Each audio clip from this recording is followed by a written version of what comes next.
Sí, doctor, sí es correcto.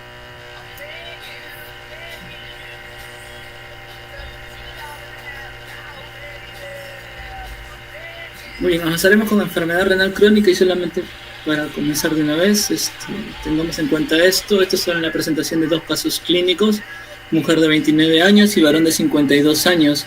Según lo que leen en esos casos clínicos, ¿cuál de los dos pacientes tendría una enfermedad renal crónica?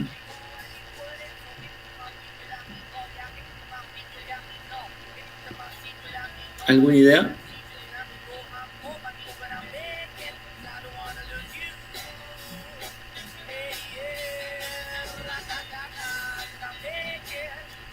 ¿Alguien que quiera participar? Paciente mujer de 29 años, de grandes rasgos, se encuentra en hematuria microscópica a nivel de sedimento urinario y con una proteinuria de 2 cruces, ¿no? Según tira reactiva. Se repite el examen a los 3 meses y el examen sigue saliendo de la misma manera, pero la creatinina está normal.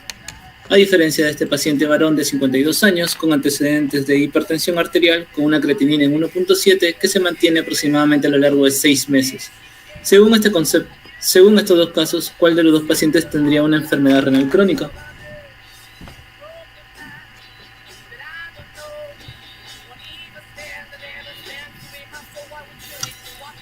¿Alguien que quiera participar?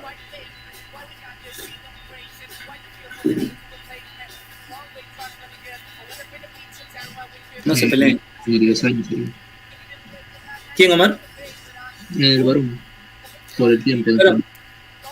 Por el tiempo de enfermedad mayor a 6 meses y una alteración en la creatinina. Nos vemos que la creatinina normal es de 0.5 a 1.2 en estos valores, pero el varón persiste mayores o en valores de 1.7 por lo largo de 6 meses. Pues bien, en este caso, como dice la pregunta, ¿quiénes de estos pacientes tendría una enfermedad renal crónica? Pues la respuesta en este caso serían los dos. ¿Por qué? A pesar de tener una creatinina sérica normal, esta paciente mujer tiene una alteración en el sedimento urinario, alteración de daño con la presencia de proteinuria, de 2 cruces, nada despreciable, y la presencia de microhematuria. Y el tiempo de corte para los pacientes renales crónicos es 3 meses, ¿no? Toda patología, tanto en alteración estructural o funcional de un paciente a nivel renal, con un lapso de tiempo mayor a 3 meses. Y tengan en cuenta el tiempo. Cuando vean en enfermedad renal aguda o injuria renal aguda es menor de 7 días, entre 7 a 3 meses queda lo que es enfermedad renal aguda y mayores a 3 meses queda como pacientes con enfermedad renal crónica. Bueno, les había dejado algunas preguntas por acá, quizás para más adelante. En este caso era, ¿cuál de los siguientes se requiere para un diagnóstico de enfermedad renal crónica? ¿Cuál de los siguientes se considera un marcador de daño renal? Pero bueno, creo que mejor avanzo porque si no nos vamos a demorar un poco. ¿Y qué es lo importante de la enfermedad renal crónica? Se ve que hay un aumento de casos en este tipo de pacientes, obviamente por el envejecimiento de la población, la prevalencia determina por persona generalmente presente en adultos mayores, pero no necesariamente en esto. También hay poblaciones jóvenes o personas jóvenes que presentan esta patología. Es difícil de determinar en estadios iniciales porque la gran mayoría de casos en estadios iniciales es asintomático. Sí. Y la prevalencia es variable entre los diferentes países. Dígame, ¿se nota mi pantalla? Doctor, buenas tardes. Doctor, lo que estoy percibiendo es el audio intercortado. No sé si es solo en mí. Sí se logra ver, está en la segunda diapositiva. Sí, se está entrecortando. Bueno, esta epidemia global es de 3%, hombres con mujeres casi la prevalencia, ¿no? 13% a nivel global. Mayores en países en desarrollo, más de 2 millones de personas en el mundo cursan terapia y plazo renal. Prevalencia en hispanos, blanca y elementos sociales.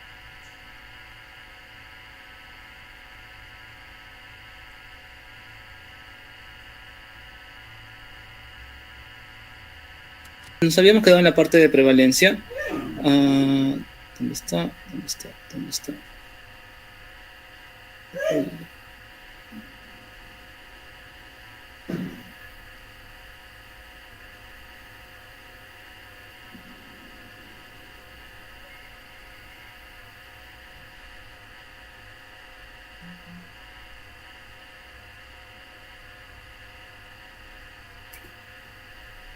Ok, nos habíamos quedado a nivel de prevalencia, enfermedad renal crónica a nivel global, un 13% a nivel mundial, mayor prevalencia en países en vía de desarrollo, más de 2 millones de personas cursan o tienen enfermedad renal crónica en terapia de reemplazo renal, una cantidad nada despreciable, mayor prevalencia en negros e hispanos y muy asociado a clases sociales, ¿sí? Y pues bien, la definición de enfermedad renal crónica viene a ser pues anormalidades tanto en la estructura y o función. Y tener en cuenta esto, tú puedes tener una creatinina en rangos normales o una tasa de filtración en rango normal, pero aún así tener una enfermedad renal crónica, pues el concepto se basa en alteraciones estructurales y o funcionales. Y el otro punto importante en la definición es el tiempo, presentes por más de 3 meses y con implicancias tanto en la parte de la salud. ¿Y qué partes del riñón se pueden dañar? Pues se pueden dañar tanto los glomérulos, los túbulos, a nivel de los vasos sanguíneos, el intersticio o pueden tener la presencia de quistes. Entonces, como ustedes van a ver en los temas de nefrología que nos tocan más adelante, cada uno tiene una patología determinada. Por ejemplo, vamos a hablar de glomerulopatías, patologías túbulo-intersticiales, ¿no? Algunas alteraciones como litiasis también o infecciones urinarias. Entonces, algún daño que genere una alteración crónica en el paciente será que cause alguna alteración estructural o funcional a nivel renal, será denominado un paciente con enfermedad renal crónica. ¿Y cuál es la importancia de la enfermedad renal crónica? Es considerada una epidemia, evoluciona en forma asintomática al inicio, entonces por eso es difícil determinarlo en estadios tempranos. Si se detecta en estadios tempranos, se puede prevenir que este paciente progrese a estadios avanzados. Tiene un alto costo financiero tanto en morbilidad y en mortalidad, ¿no? Los reingresos, pacientes que viven ya de por vida en diálisis, ¿no es así? Generando un costo tanto a nivel económico, a nivel del Estado y tanto a nivel social y tanto al entorno familiar. Pues bien, para tener en consideración, uno era la parte del tiempo, y lo vamos a marcar acá. Uno es la parte del tiempo, habíamos dicho que enfermedad renal crónica toma en base el tiempo mayor o igual a 3 meses. Pueden haber alteraciones a nivel de la tasa de filtración glomerular, que es la que vemos acá, y algunas patologías asociadas a ellas, con valores o alteraciones a nivel de la creatinina, decremento de la función urinaria, y entre otros. También podemos ver acá alteraciones tanto a nivel de función, como habíamos dicho, también a nivel de estructura, como vemos acá, daños a nivel renal. Y este daño habíamos dicho que pueden ser a nivel de glomérulo, vasos sanguíneos, a nivel de la estructura, a nivel tubular o a nivel del intersticio. Estas son las famosas patologías tubulo-intersticiales. Todo paciente que tenga un historial o un antecedente de trasplante renal, ya de por sí es considerado una enfermedad renal crónica, ¿ya? Alteraciones estructurales marcadas por la eliminación de proteínas por la orina, la presencia de albuminuria por rango de mayor de 3 meses, también es considerado paciente con enfermedad renal crónica. Alteraciones en el sedimento urinario, como podemos ver acá, la presencia de hematuria, leucocituria, también alguna alteración imagenológica que podemos encontrar en el riñón, como la presencia de quistes renales. Entonces, todas estas patologías nos pueden determinar que el paciente pueda tener una enfermedad renal crónica. Y entonces, ¿cuáles son esos marcadores de daño renal que tenemos nosotros para poder determinar esta patología? Tenemos la presencia de albúmina en la orina, la famosa albuminuria, una alteración a nivel del sedimento urinario con la presencia de hematuria o leucocituria, alteraciones túbulo-intersticiales que a nivel clínico o en el paciente se mostrarán con alteraciones a nivel de electrolitos, como podemos ver acá, pérdida de potasio, la hipocalemia, alteraciones en el magnesio, alteración o trastornos ácido-base como la acidosis tubular. Entonces, estas manifestaciones clínicas pueden ser vistas en nuestro paciente con enfermedad renal crónica. Son los marcadores de daño, algunas alteraciones histológicas que se pueden encontrar en el momento de hacer una biopsia, como el caso de las glomerulopatías, alteraciones estructurales, como el caso de la presencia de quistes, las famosas poliquistosis renales familiares o genéticas que tenemos acá, como este riñón que vemos aquí, entre otros.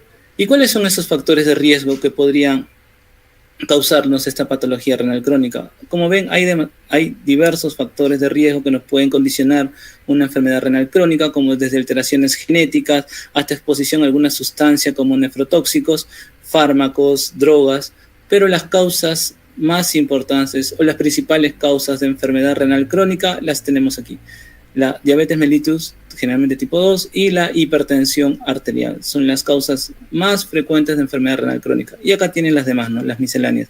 Neoplasias, antecedentes de haber tenido una enfermedad renal aguda o una injuria renal aguda, tienen una predisposición per se de tener una enfermedad renal crónica. Y diversas causas que ven acá.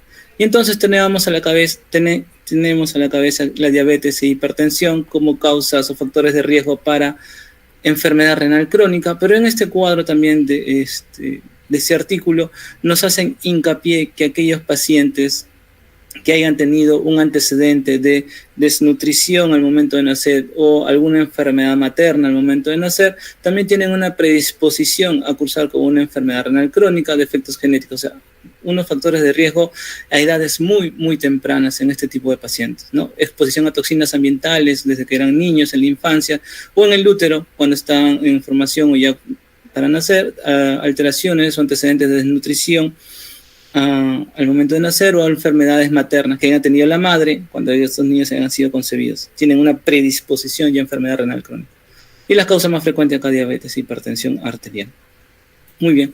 Y entonces, ¿cómo podemos clasificar a la enfermedad renal crónica? Podemos usar para eso la tasa de filtración glomerular, el dosaje de albuminuria y obviamente la etiología. Entonces, cuando ustedes tengan un paciente con ya los síntomas, los criterios para ser considerado un paciente con enfermedad renal crónica, la manera de clasificarlo será usando la tasa de filtración glomerular, el dosaje de albuminuria y obviamente la etiología para saber qué patología es la que le está causando la enfermedad renal crónica.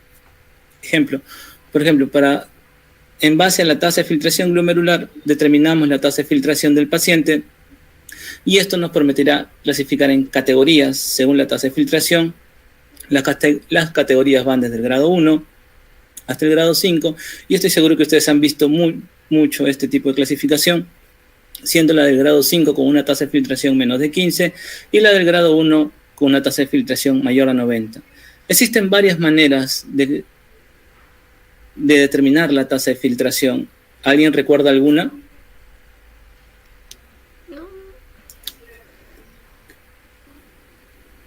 La de Crocop-Gaul.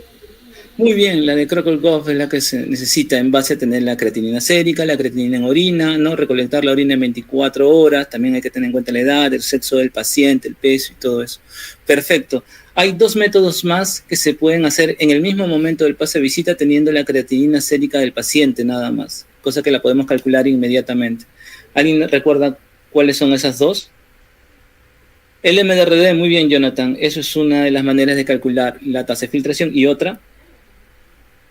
El CKD-EPI, perfecto. Entonces, dos maneras que puedas usar o calcular la tasa de filtración cuando estés en tu pase de visita es, ya doctor, ¿cuál es la edad? ¿Cuál es la creatinina? ¿Es varón, mujer? Y en base a eso ustedes calculan la tasa de filtración de su paciente en ese momento, ¿sí? Y en base a eso lo estadifican. Mi paciente es un paciente renal crónico, grado 2, grado 3A, 3B, grado 5, y la determinación de la albúmina en orina, la albuminuria, que puede ser dado de diferentes maneras. Puedes calcular la albúmina en orina en 24 horas o puedes calcular la relación albuminuria-creatinuria de orina aleatoria. Y esos valores que te van a dar van a estar en estos rangos, siendo la A1 en valor normal o leve aumento de albuminuria, que es menos de 30 miligramos sobre gramos, que es lo que manejamos nosotros acá en esta parte del mundo, porque miligramos milimol es más para Estados Unidos, pero es 30 miligramos sobre gramos, y la de grado 2, un aumento moderado de albuminuria, 30 en 300, y la de A3, aumento grave mayor de 300. Entonces ya tenemos dos cosas en cuenta.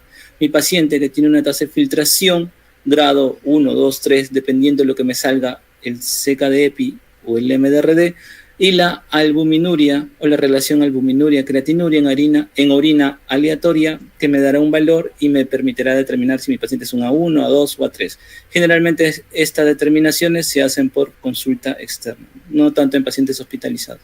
Pero eso te va a permitir ver qué grado de severidad de compromiso renal tiene tu paciente renal crónico, por ejemplo. Mientras menos tasa de filtración tenga, obviamente será mucho más complicado, o un paciente con mayor probabilidad de morbimortalidad, ¿no? Por eso los cuadrados rojos se encuentran más abajo. Mientras más albúmina pierda y mientras menos tasa de filtración tenga, la probabilidad de que tu paciente se complique o la gravedad de esta enfermedad renal crónica será mayor. Listo, ya vamos a ver más adelante algunos otros datos más. ¿Por qué es importante determinar la albuminuria? Porque se ha visto que hay una relación directa entre albuminuria y la mortalidad de tus pacientes. Mientras más albúmina pierda tu paciente por orina, mayor probabilidad o mayor riesgo cardiovascular y mayor riesgo de mortalidad. Y la relación de la tasa de filtración glomerular es igual, ¿no?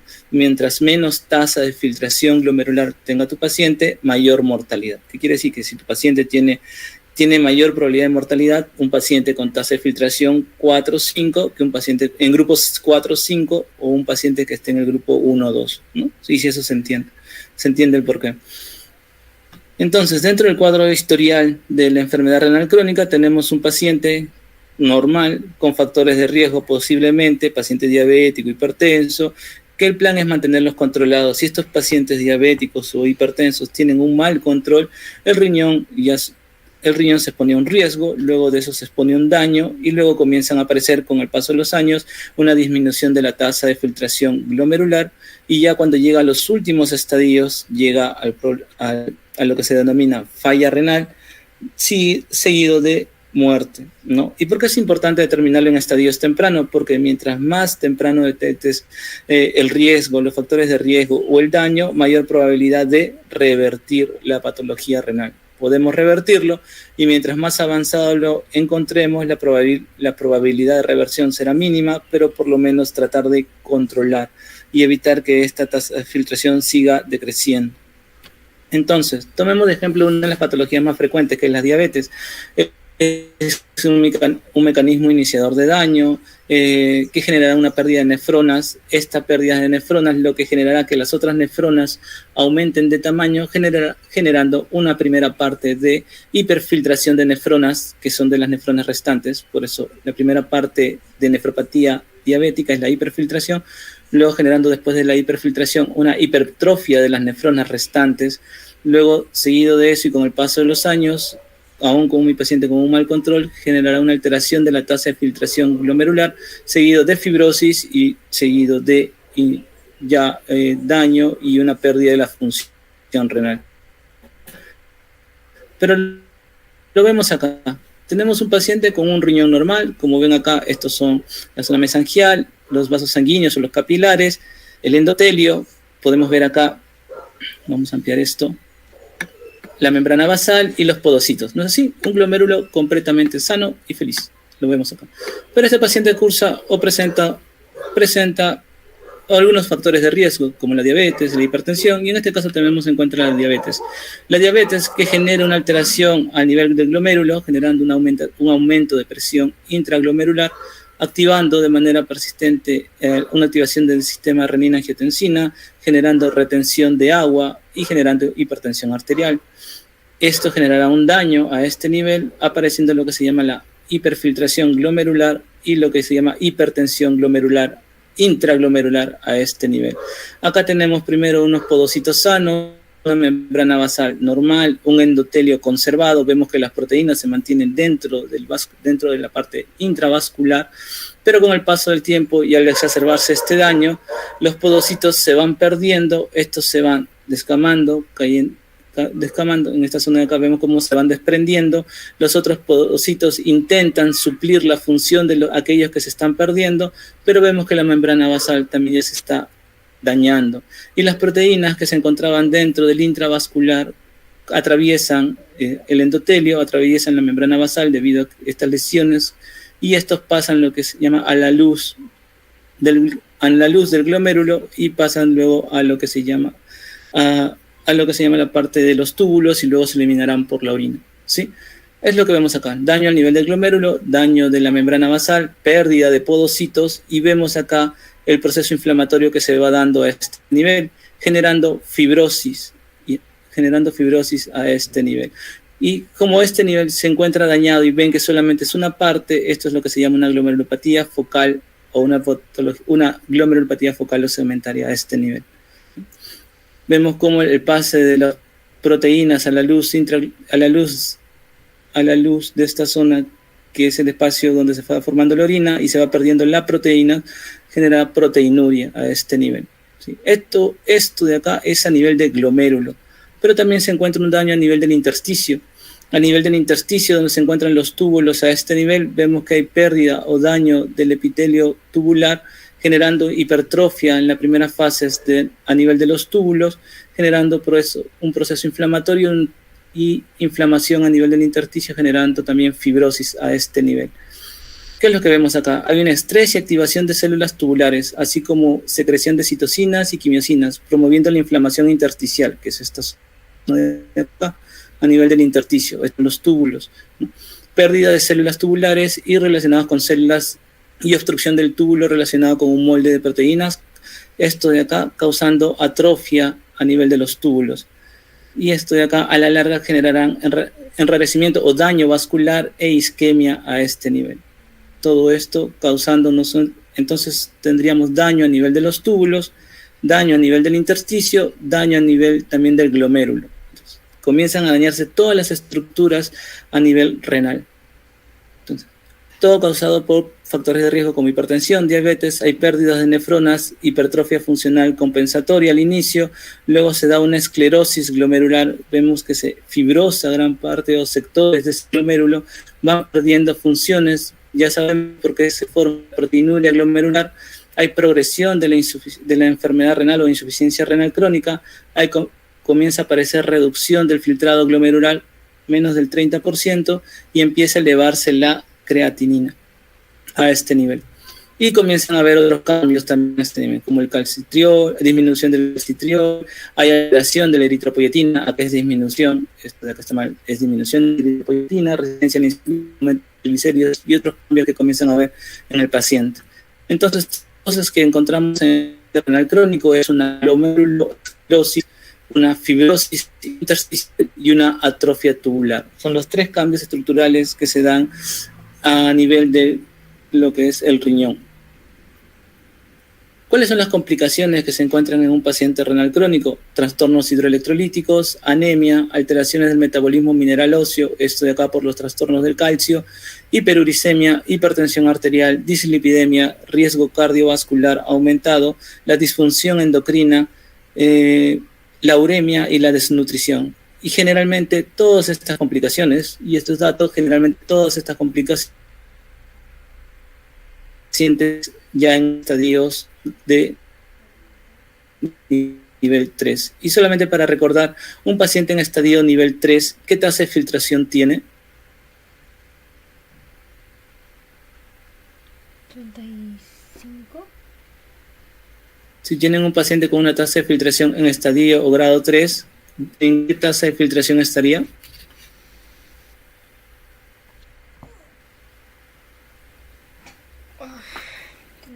¿5.18? 5.18. Recuerden, la tasa de filtraciones va desde el grupo 1 hasta el grupo 5. El grupo 5 es menos de 15. El grupo 4, ¿de cuánto a cuánto va?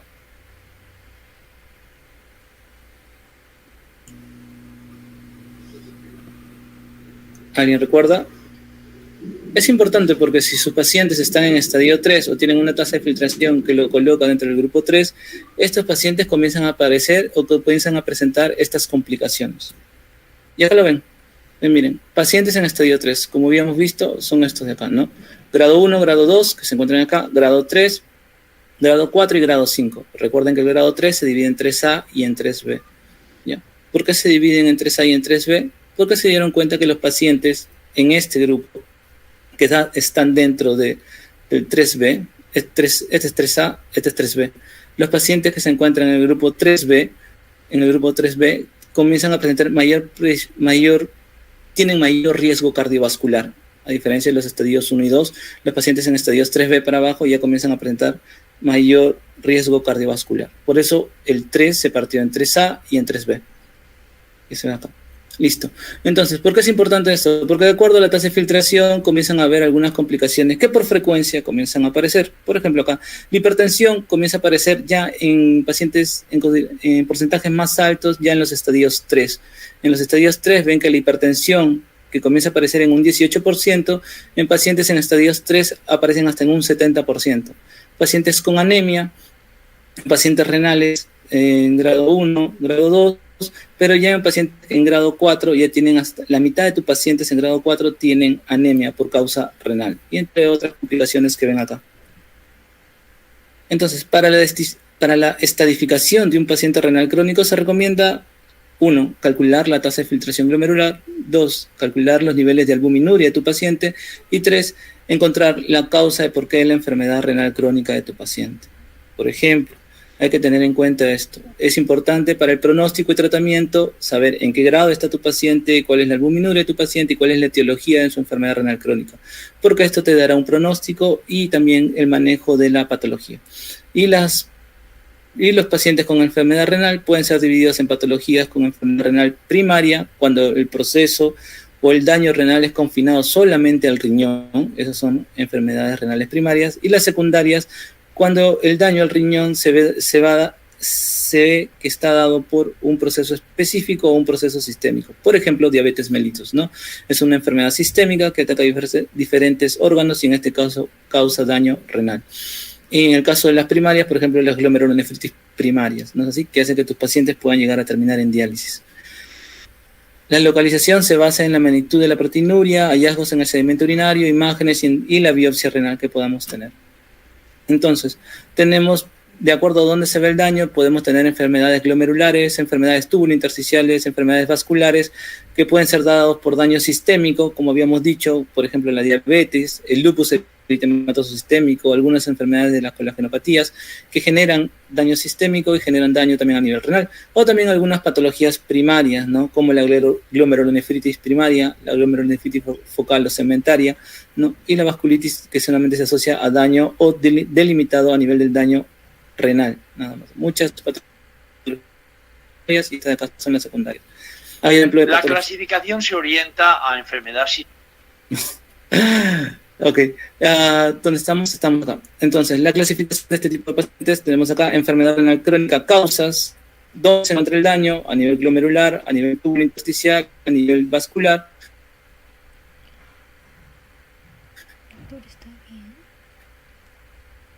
Y acá esto es sacado de la revista de CADIGO, ¿no? De la última guía CADIGO de enfermedad renal crónica del 2024. La clasificación. Bueno, ya. Tasa de filtración glomerular. Entonces, habíamos dicho que había diferentes maneras de calcular la tasa de filtración glomerular.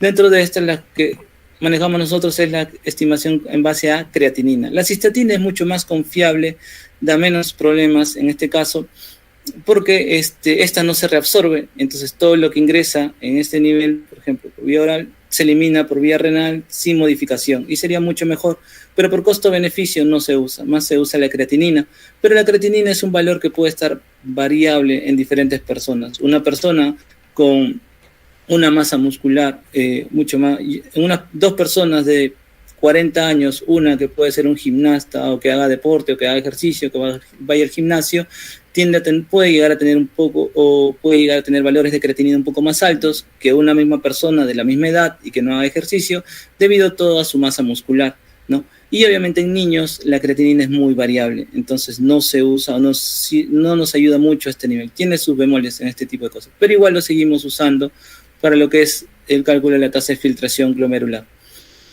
Pero como ven, cuando revisen ustedes o hagan injuria renal aguda, los valores de creatinina también se toman con pinzas en este caso.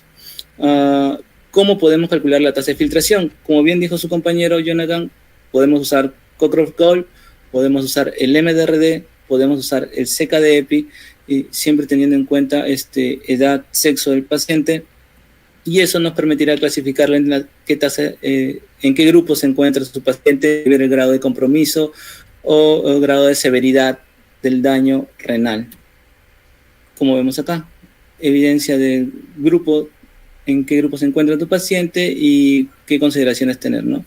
Es un riñón normal o un riñón con un leve daño, un daño moderado o leve, un grado moderado o severo, y del 3 para abajo ya comienzan a tener algunas complicaciones y manifestaciones clínicas, siendo considerado el grupo 5 una falla renal, ya, dentro de eso. Pregunta, ¿todos los pacientes con tasa de filtración menos de 15 se dializan?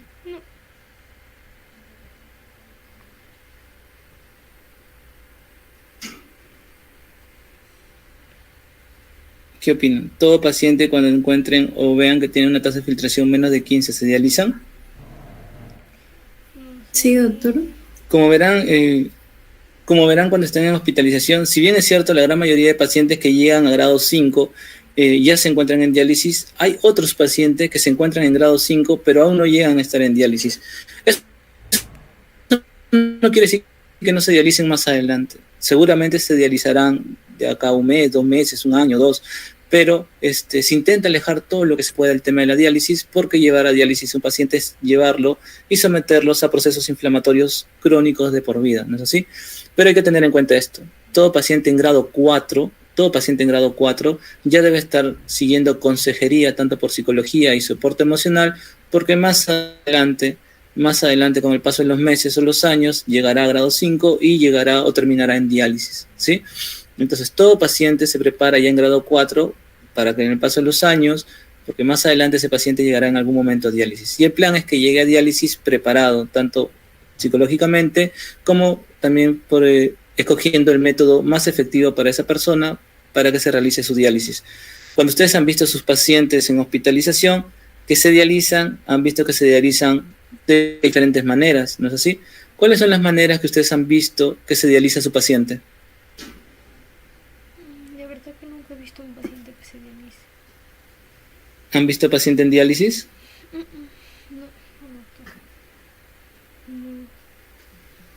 No. ¿Por cateterismo? Muy bien, Jonathan. Entonces tienes a tu paciente que se dializa por un catéter venoso central, que puede estar a nivel infraclavicular, a nivel de la yugula interna, a nivel femoral, ¿no? Eso es una manera de dializarse, ¿no? Una hemodiálisis por catéter de alto flujo, por catéter de alto flujo. Eso es una manera. Otra manera que hayan visto en sus pacientes.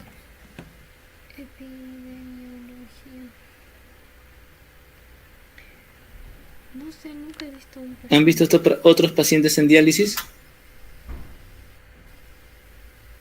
No, nunca he visto un paciente con diálisis. Caracho, esta porquería. Bueno, otra manera de ver a sus pacientes en diálisis es por fístula arteriovenosa. La fístula arteriovenosa es la mejor manera de poder dializar al paciente en comparación a un catéter de alto flujo, porque recuerden que el catéter sigue siendo un objeto de plástico. Entonces, con el paso de los meses o con el paso de los años, ese catéter se puede obstruir, ¿no? Entonces, lo que queda es hacer un cambio al lado. Si lo tienen en el lado derecho, cambiárselo en el lado izquierdo. Si se obstruye ese nivel, ponerlo a nivel femoral, izquierdo o derecho, pero a la larga también se pueden llegar a obstruir. Y ese paciente no va a tener dónde colocarse en otro acceso para poder seguir con las diálisis. Entonces, eso ya es de por sí un problema. En cambio, las fístulas arteriovenosas se pueden usar por mucho, mucho tiempo, ¿ya? Y otra manera de poder dializar a su paciente es la diálisis peritoneal. ¿Sí? Es una manera también de poder hacerlo. Entonces, son diferentes maneras de poder dializar al paciente. A ver, ¿cómo es? Ya está. Entonces, ya tenemos la tasa de filtración glomerular, sabemos cómo calcularla, sabemos en qué grupo va a estar mi paciente, listo, ya tienes la primera parte de clasificación de tu paciente con enfermedad renal crónica, y es así como lo vas a presentar. La segunda parte, albuminuria, y habíamos dicho que la albuminuria es la detección de albúmina en la orina en 24 horas, ¿no es así? Pero a veces tu paciente no tiene el tiempo de poder regresar, recolectar la orina por todo un día, a veces tiene que trabajar y se hace un poco más tedioso. La otra manera de poder hacerlo es la dosificación o el dosaje de albuminuria y la creatinuria, que es la determinación de albúmina y orina en una orina o una muestra de orina espontánea o orina aleatoria. Se hace ese cálculo, se hace una relación y lo tenemos acá, ¿no? Que es este cuadro de acá, miligramos por gramo. La relación albuminuria-creatinuria, que maneja los mismos valores que tu albuminuria en 24 horas. Esta relación te va a dar un valor que puede ser menos de 30, de 30 a 300, mayor a 300. Habíamos dicho que a mayor cantidad de albuminuria o a mayor cantidad de la relación albuminuria-creatinuria es más peligroso o es peor. Pero doctor, mi laboratorio no dosa albuminuria, no dosa albúmina o no dosa albúmina en orina. ¿Qué es lo que podemos hacer?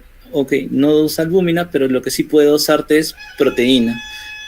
Entonces, en tu orden de laboratorio tú puedes marcar proteinuria y creatinuria en orina aleatoria y sacas una relación. Si bien es cierto, ya los valores varían un poco, acá son 150, entre 150 y 500 y mayor de 500, siendo 500, mayor de 500 a 3, entre 150 y 500 a 2 y menos de 150 a 1.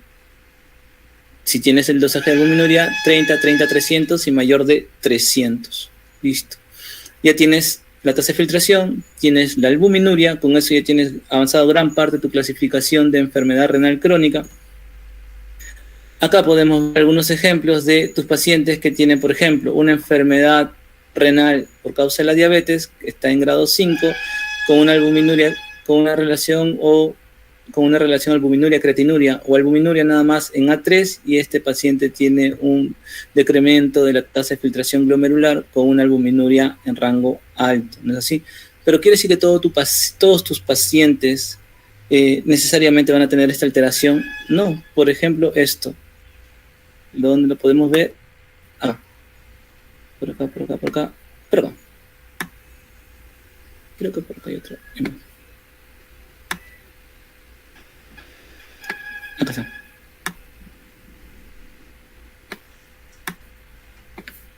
Acá está. Muy bien. Entonces, por ejemplo, tengo mi paciente que tiene una creatinina normal, pero hace trastornos hidroelectrolíticos. Por ejemplo, ingresa por emergencia por un potasio bajo, ingresa por emergencia por un potasio en 2, ingresa por emergencia por un potasio en 1 punto y algo, con manifestaciones clínicas. Le dosas la creatinina, pero su creatinina está normal. Le haces un AGA y su AGA sale con un pH ácido, ¿no? Digamos, viene con un pH en 7.2, viene con un pH en 7.1, con bicarbonato bajo, todo eso, ¿sí? ¿Por qué? Tu paciente tiene una enfermedad a nivel de túbulos, tiene una enfermedad tubular, las famosas acidosis tubulares, pero su creatinina está normal, doctor. Su creatinina hace que su tasa de filtración esté en 91, 92. Ese paciente sería un paciente con tasa de filtración grado 1, que es un rango normal, y le dosas las proteínas, y las proteínas también están normales, porque el glomérulo está bien. El problema son los túbulos, por eso se llama acidosis tubular. Cuando hagamos enfermedades tubulointersticiales lo vamos a ver. Entonces, ahí el daño no es a nivel de glomérulo, no se pierde proteínas, es una albuminuria categoría A1 porque no estás perdiendo proteínas, es una tasa de filtración grado 1 porque tu tasa de filtración está por encima de los 90, pero tienes una alteración electrolítica, tienes alteración de una función anormal del trastorno ácido base debido a una alteración funcional del riñón. Entonces vemos que acá es una patología renal, una enfermedad renal crónica grado 1 a 1 con manifestaciones con alteración de los electrolitos, ¿sí? Generalmente asociado a pacientes con enfermedades genéticas. Listo, entonces ya saben eso. No todo paciente con una tasa de filtración en 2 o en 1 quiere decir que no tenga alguna patología renal crónica. Puede tenerla, solamente que el daño o la alteración o su manifestación será de otra manera. Queda.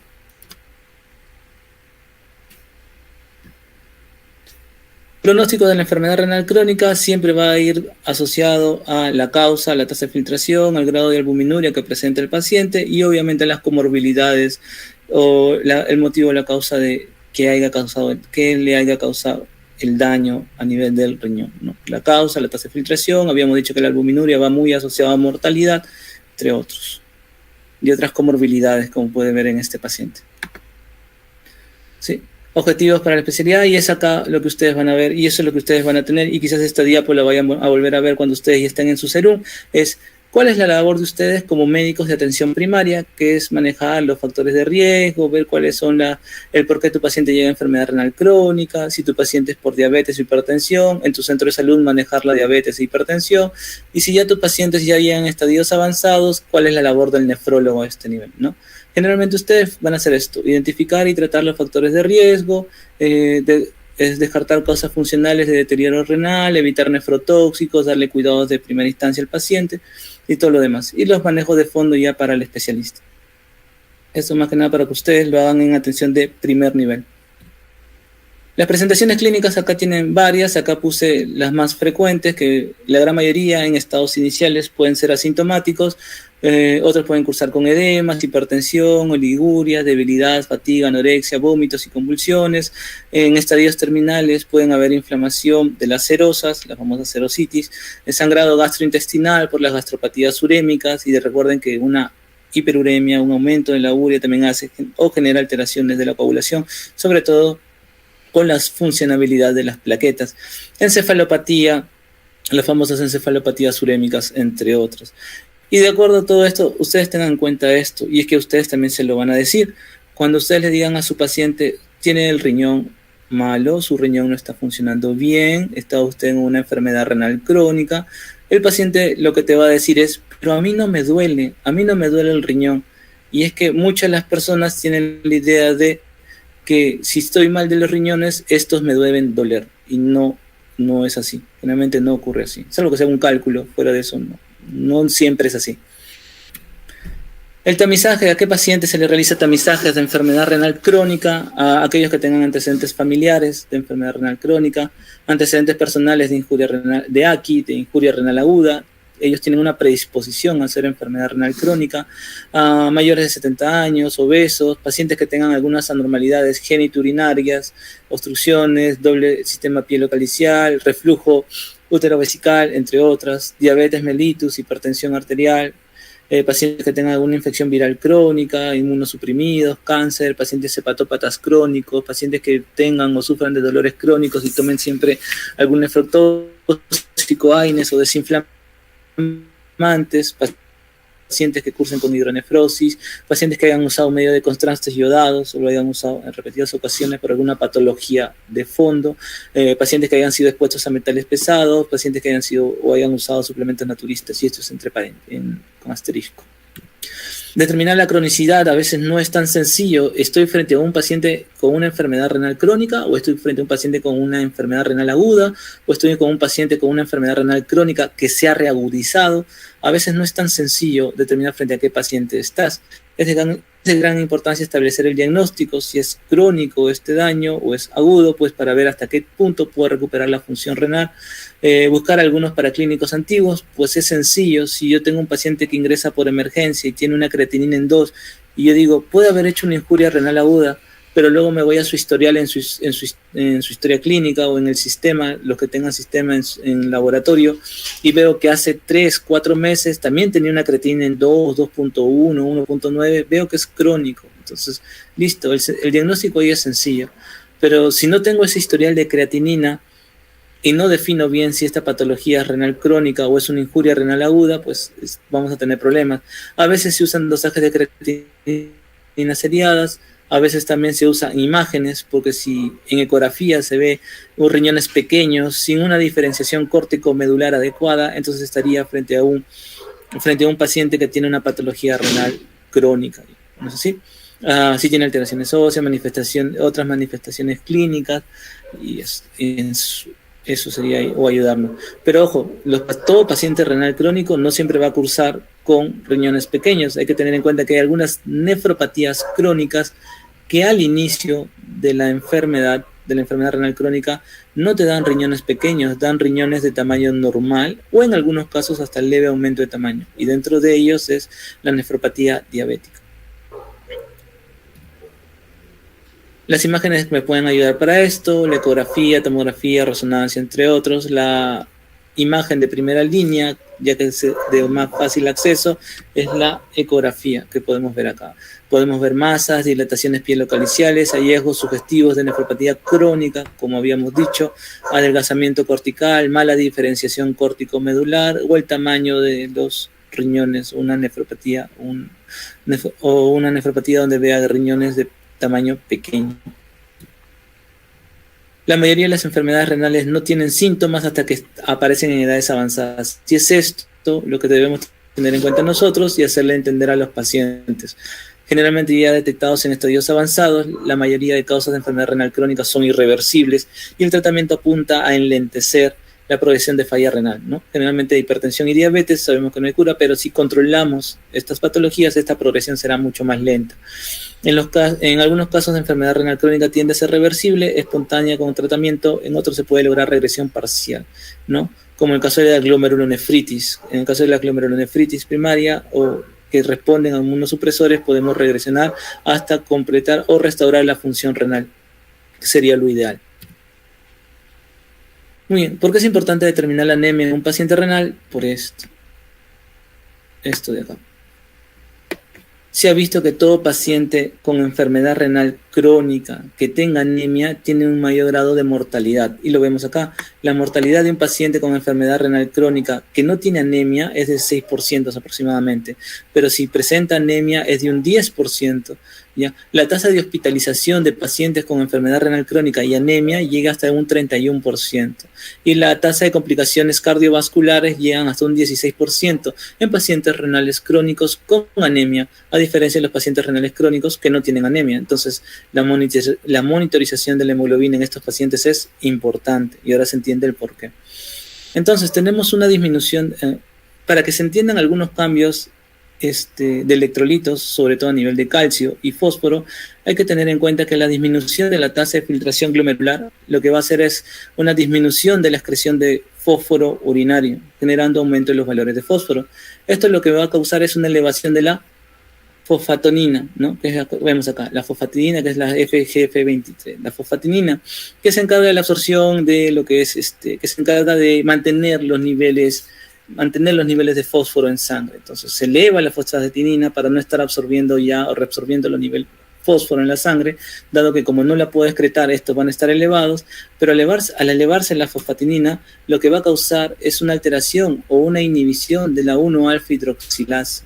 Al causar una inhibición de esto, generará una disminución de lo que es el calcitriol. Y si ustedes recuerdan, lo que es el calcitriol es lo que me permite absorber calcio a nivel de los enterocitos al torrente sanguíneo. Entonces, si no tengo calcitriol, no voy a poder absorber calcio a nivel intestinal, a nivel de los enterocitos. Y si ustedes no tienen calcio en la sangre, lo que va a hacer el cuerpo es pensar y dices, no tengo calcio, no puedo absorberlo de mi dieta, tengo que sacar calcio de otra parte para poder seguir funcionando. ¿De dónde creen ustedes que saque calcio el cuerpo?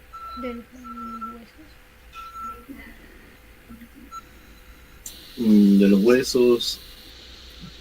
De los huesos, perfecto. Y si lo saco de los huesos, ¿mediante qué lo sacaría? ¿Mediante la elevación de qué hormona? Para tu hermano, ¿no?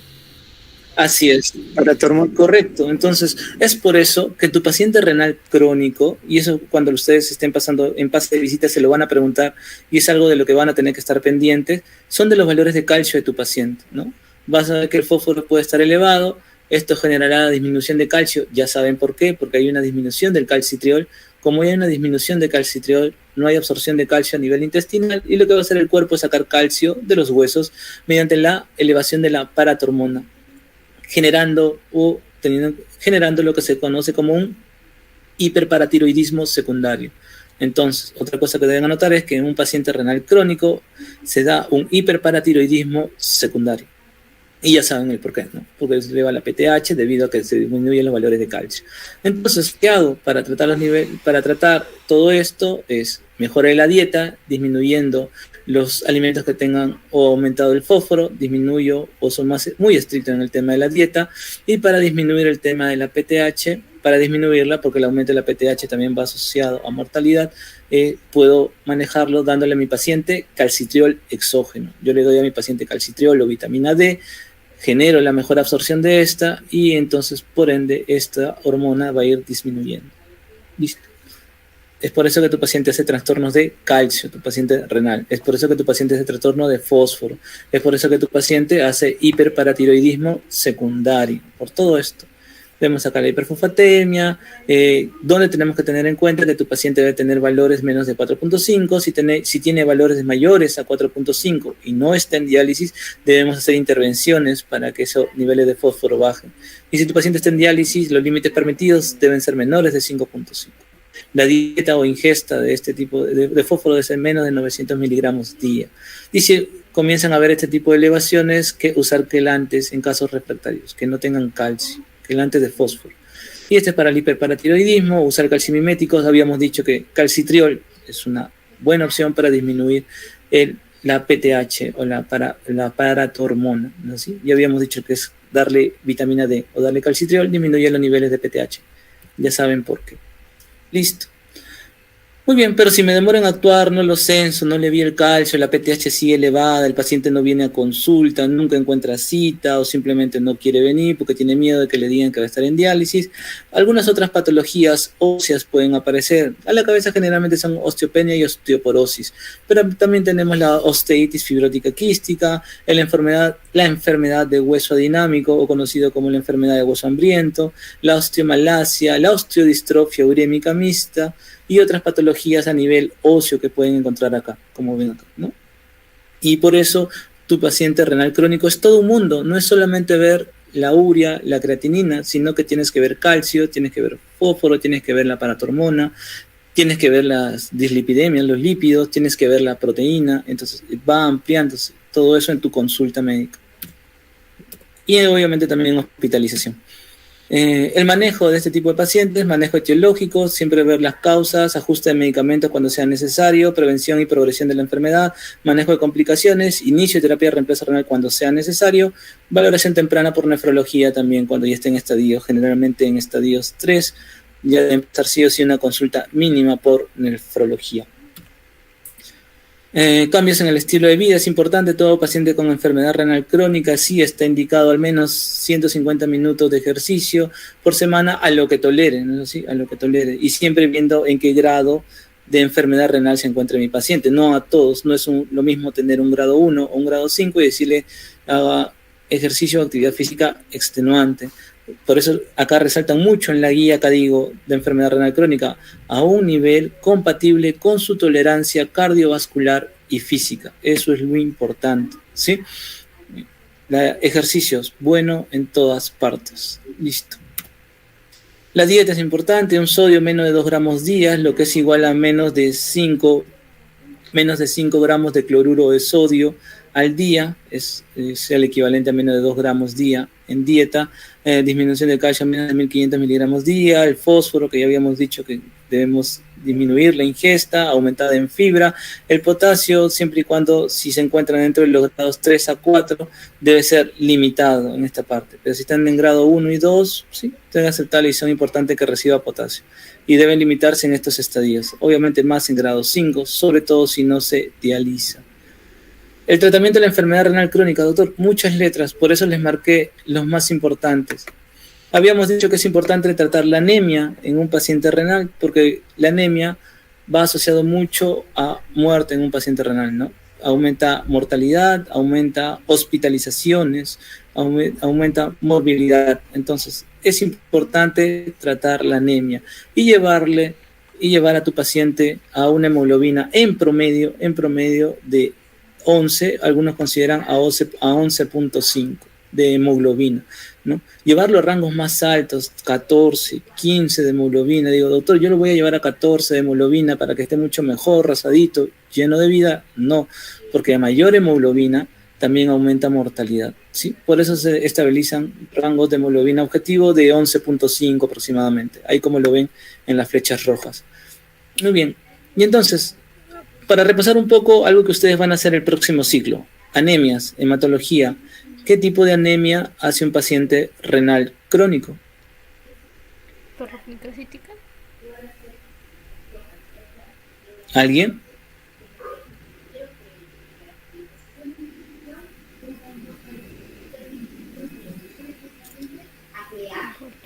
¿Qué tipo de anemia es? Anemia ferropénica. ¿Otra vez? ¿Cómo? Anemia ferropénica. ¿Sí? Hay que tener en cuenta que el déficit de hierro no es tanto el problema en un paciente renal crónico. Otro tipo de anemia, ustedes recuerdan que la anemia se puede clasificar por el tamaño de tus glóbulos rojos en normocítica, macrocítica y microcítica.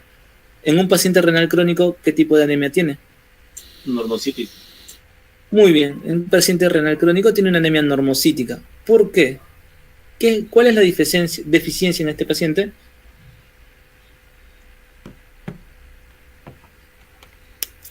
¿Alguien que recuerde?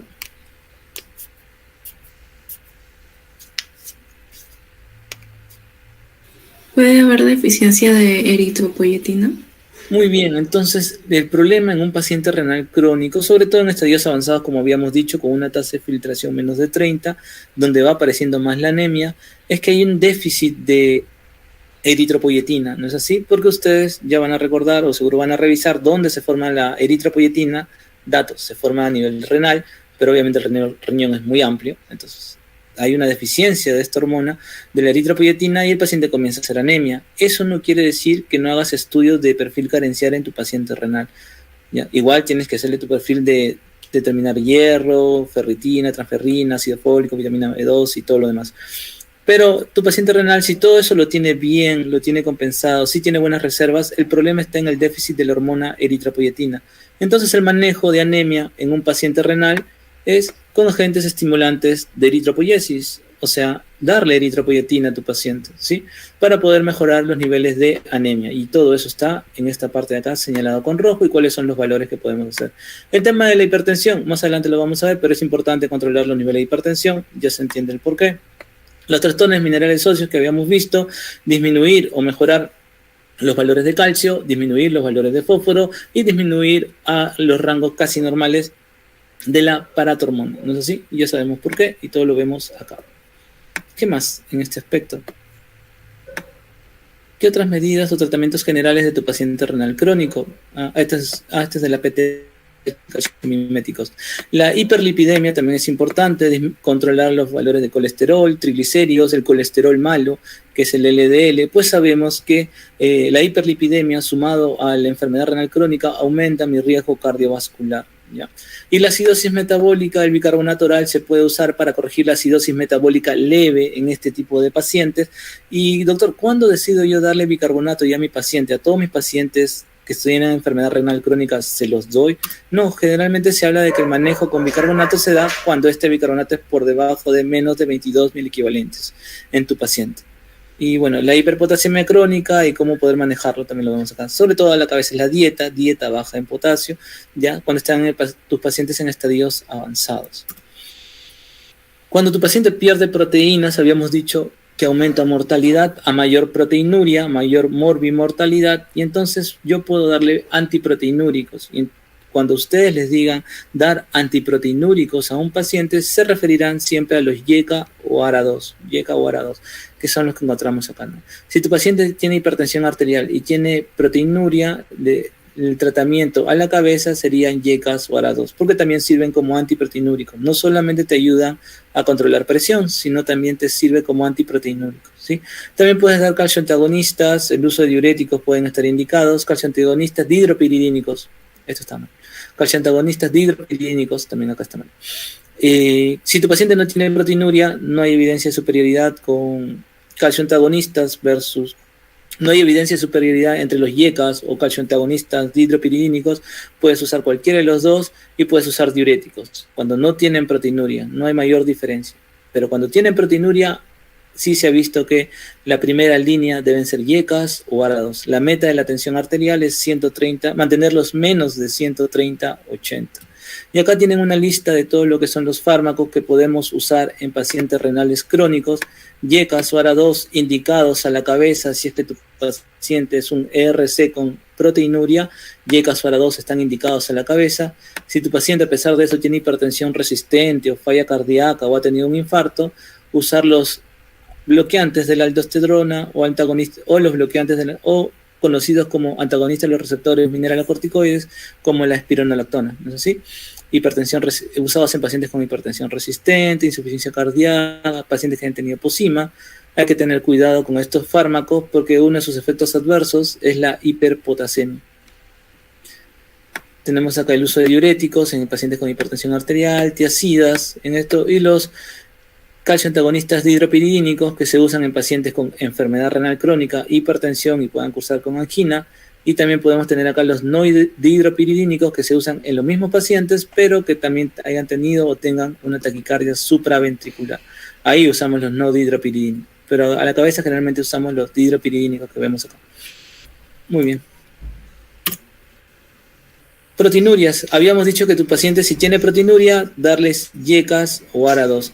Indicado en pacientes hipertensos que tengan proteinuria, YECA y ARA2. Y se le da a todo paciente diabético con enfermedad renal crónica que sea A2, ustedes ya saben que es A2, se les da YECA o ARA2, manejo con antiproteinúrico. Y si tu paciente no es diabético, pero si está en A3 también se le da. O sea, a todo paciente diabético A2 se le da. Y si no fuera diabético, tiene que estar en A3 para poder darle antiproteinúricos. Otra vez, todo paciente con proteínas que sea diabético y A2 se le da YECA o ARA2 como antiproteinúrico. Y si no es diabético, todo paciente que esté en A3, todo paciente que esté en A3 se le da antiproteinúricos. Todo paciente que esté en A3 se le da antiproteinúricos. Muy bien. La dieta es importante. Con el tema de las proteínas, hay que tener mucho cuidado con el tema de las proteínas en pacientes renales, porque a veces no se toman en cuenta mucho esto. Y se ha visto que si tú le das a tu paciente menos de 0.6 gramos por kilo día de proteínas, aumentas mortalidad, ¿sí? Generalmente la relación va entre 0.8 y a 1.3. Y esto va mucho tomado de la mano en relación a su tasa de filtración. Si su tasa de filtración está mayor a 60, puedes darle hasta 1.3 gramos kilo día de proteínas. Y si su tasa de filtración está menos de 60, le puedes dar hasta 0.8 gramos kilo día de proteína. No menos de eso, por debajo de 0.6 aumentas mortalidad, ¿sí? Mucho cuidado con la dieta. Y ustedes fíjense, cuando tengan un paciente renal crónico en hospitalización, fíjense en las indicaciones de dieta. Algunos solamente escriben dieta para nefrópata, pero es muy inespecífico, ¿no? Hay que tener en cuenta la cantidad de sal, la cantidad de proteínas, fibra que debe recibir ese paciente. Percátense en las terapéuticas que escriben, ustedes ya a escribir o transcribir, ayudando a los internos, para que se den una idea. La dislipidemia, el manejo es importante y para eso tenemos el uso de la estatina. De todo esto, lo más importante, la hipertrigliceridemia es lo primero que suele ocurrir en un paciente renal crónico, entonces el tratamiento es importante. El uso de fibratos puede estar indicado, sobre todo si tu paciente tiene triglicéridos por encima de los 800, ¿no? Por encima de los 800. Recuerden que los triglicéridos son los que más rápido bajan con una buena dieta, ¿ya? Y lo puedes medicar si es que pasan los 800. Si tiene hipercolesterolemia, el manejo depende si es la prevención secundaria o primaria y generalmente en la cabeza siempre son con estatinas. Y de todo esto, lo que más también deben recordar es esto. ¿Cuál es la meta de LDL en tu paciente renal crónico? ¿Cuál es la meta de tu colesterol malo? Que tenga menos de 70. Que tenga menos de 70. Dentro de lo que son los riesgos cardiovasculares, el uso de aspirina según indicaciones y preferencias, no hay ninguna contraindicación, salvo alergias, para que un paciente que tenga riesgo cardiovascular alto no se le pueda dar aspirina, se le puede dar. Manejo de otras comorbilidades que pueda tener tu paciente, por evidencia de manejos en diálisis, sobre todo con el tema de la aspirina, se puede como que no se puede dar, no hay mayor evidencia de eso. Para lo que es diabetes o nefropatía diabética, la hemoglobina glicada meta en este tipo de pacientes es ser menor del 7%. La hemoglobina glicada en este tipo de pacientes debe ser menor del 7%. Con ellos hay que ser bien exigente porque a mayor glucosa en la sangre, el daño renal va progresando. Modificación de los estilos de vida, manejo de la presión arterial, el uso de YECA o ARA2, habíamos dicho en todo paciente diabético. Si hay proteinuria, generalmente en rangos de A2. Si tienes A2 en un paciente y es diabético, el uso de antiproteinúricos está indicado. Y la panacea, lo último de los fármacos que se acaba de ver y que mejora morbimortalidad, mejora la disminución de la progresión renal, mejora la disminución de la progresión de falla cardíaca, los famosos inhibidores SGLT2, que hasta ahora son aprobados para todo paciente que tenga una tasa de filtración mayor de 30, ¿ya? Aún hay estudios para aquellos que tengan una tasa de filtración menos de 30, aún hay estudios para eso, y por ahí ya han aprobado la canaglifosina para una tasa de filtración menos de 30, pero todavía están en estudios. Pero si tu paciente tiene una tasa de filtración más de 30, dar ISGLT2 sí es factible, es más, mejora la sobrevida, mortalidad, la progresión de la enfermedad renal crónica en este tipo de pacientes con falla cardíaca y enfermedad renal crónica. Evitar nefrotóxicos en este tipo de pacientes sí es obvio, evitar fármaco, hierbas, que tu paciente se mantenga hidratado, que cualquier otro daño renal externo tiene que ser evitado en este tipo de pacientes, como los medios de contraste, el uso de AINES, el uso de algunos antibióticos. Entonces, evitar nefrotóxicos para mantener la función renal perenne. Ya está. Eso con el tema del calcio, alteraciones fosfocálcicas, siempre mantener un control adecuado de calcio, de fósforo, y si tu paciente tiene déficit de vitamina D, puedes suplementarlo, ¿no? Tanto como calcitriol, que ya habíamos dicho, y eso nos ayudará a regular los controles de PTH también. Los manejos generales de hiperfosfatemia, mantener los fósforos en estos rangos de 2,4 a 4,1, y si vemos que esto se eleva mayor a 4,1 y tu paciente no está en diálisis, pues debemos dar o usar quelantes. También podemos usar bifosfonatos solo para aquellos que tengan osteoporosis diagnosticadas y que lo requieran. Podemos usar bifosfonatos, como ustedes han escuchado de algunos, ¿no? Ácido solendrónico, pamendronato, y entre otros. Si tu paciente cursa con acidosis, es importante manejar esta acidosis metabólica porque a mayor acidosis o por una acidosis crónica, tu paciente tendrá un aumento de mortalidad. La acidosis tendrá o hará que el daño renal progrese, haya una alteración a nivel ósea, hay alteraciones o catabolismo proteico, que será lo que se llama la atrofia muscular en pacientes con acidosis metabólica persistente por enfermedad renal crónica, y de todo esto de acá es lo más importante: alteraciones en la contractibilidad miocárdica. El estado acidótico en trastorno ácido-base en paciente renal crónico causa toxicidad en el miocardio y genera alteración en la contractibilidad de este. Es tóxico para el corazón la acidosis metabólica, por eso es importante corregirlo rápidamente. Y entre otras patologías que ven acá. La uremia puede causar diferentes patologías, no se relaciona con un valor determinado, pueden presentar manifestaciones cuando un paciente tiene 60, 70, 100, 200 de uremia, dependiendo de la tolerancia de no hay un valor específico de cuánto de urea debe presentar el paciente para presentar estos síntomas, pero los más graves son estos de acá: las famosas pericarditis urémicas, las neuropatías urémicas, encefalopatías urémicas o las coagulopatías asociadas al aumento de urea, ¿no? Coagulopatías urémicas. Generalmente el manejo, no hay ningún fármaco para manejar esto, generalmente el manejo de esto es mediante diálisis, usualmente es así. ¿Y cada cuánto tengo que seguir a mi paciente o hacerle seguimiento? De acuerdo al grado de complicación que tenga mi paciente. Mientras más grado de complicación, por ejemplo, un G5 o A3, mi paciente al año por lo menos debe cursar con 4 consultas al año, si no es que más. Pero si tu paciente tiene un grado 1 y tiene un A1, pues con una consulta al año va más que bien. Si tu paciente tiene un grado 3B A2, pues debería tener como mínimo 3 consultas al año, ¿sí? Para eso te sirve este cuadro, para ver cuántas consultas al año debería tener tu paciente. Entonces ustedes lo cortan y lo pegan en su escritorio cuando estén haciendo su serum y ven a su paciente renal crónico y lo ubican en qué grado está, en qué grado de albuminuria, cretinuria, en qué grado de tasa de filtración, y dicen: bueno, señor, yo lo veo, le hago su seguimiento cada cierto tiempo, de acuerdo a qué grado tengan ustedes. Es importante que lo sepan. ¿Cuándo derivará nefrología a tu paciente renal? Cuando tenga una tasa de filtración menos de 30, cuando la albuminuria cretinuria sea mayor de 300, y acá pueden ver algunas otras consideraciones más. Hematuria glomerular no explicada por ninguna patología per se, causa no identificada de la enfermedad renal crónica, caída de la tasa de filtración mayor al 30%, difícil manejo farmacológico en este tipo de pacientes, que tenga una enfermedad renal crónica menor de 18 años en este tipo de pacientes también. Hipertensión arterial resistente, nefrolitiasis recurrente y otras causas de por qué o cuáles serían los motivos para mandar a tu paciente a consulta de nefrología. Indicaciones de terapia de reemplazo renal: pericarditis o pleuritis urémica, encefalopatía o neuropatía urémica, diástesis hemorrágica por uremia, sobrecarga hídrica refractaria a diuréticos, hipertensión resistente, alteraciones metabólicas persistentes, náuseas y vómitos persistentes, caquexia o malnutrición debido a esta uremia. Recuerden, esto de acá son criterios indicativos de terapia de reemplazo renal en pacientes crónicos, ¿ya? No es cuándo dializar de manera de emergencia a tu paciente, no. Estos criterios de acá son para diálisis en pacientes renales crónicos, cuando ya es indicación de diálisis en paciente renal crónico. Ténganlo en cuenta, ¿ya?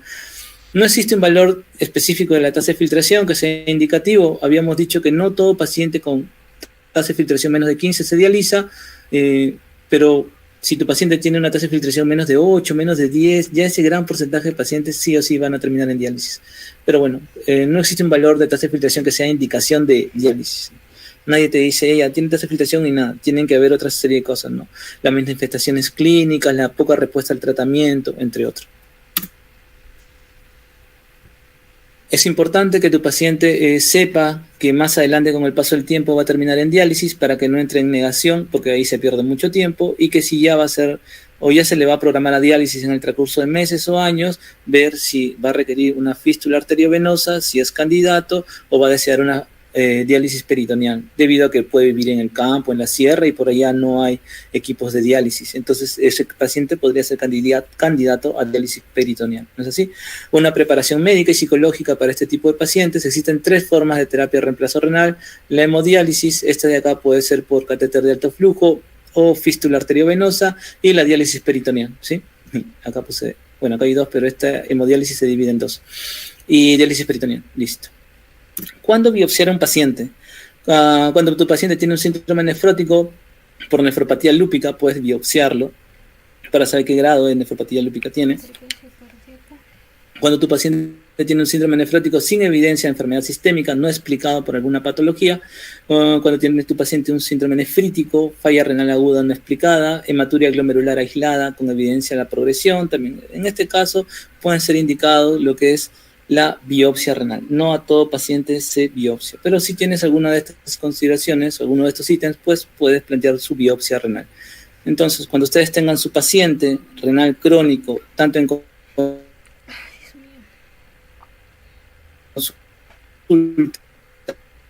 no se olviden, de acá a 2 años cuando estén en el internado, o 3, y si por ahora los vean, no se vayan a olvidar de eso. Listo. Chicos, gracias por su participación, gracias, no olviden sus porcentajes, cuídense mucho, y creo que yo me quedo acá y ustedes tienen que ir al otro salón. Así que, adiós, cuídense.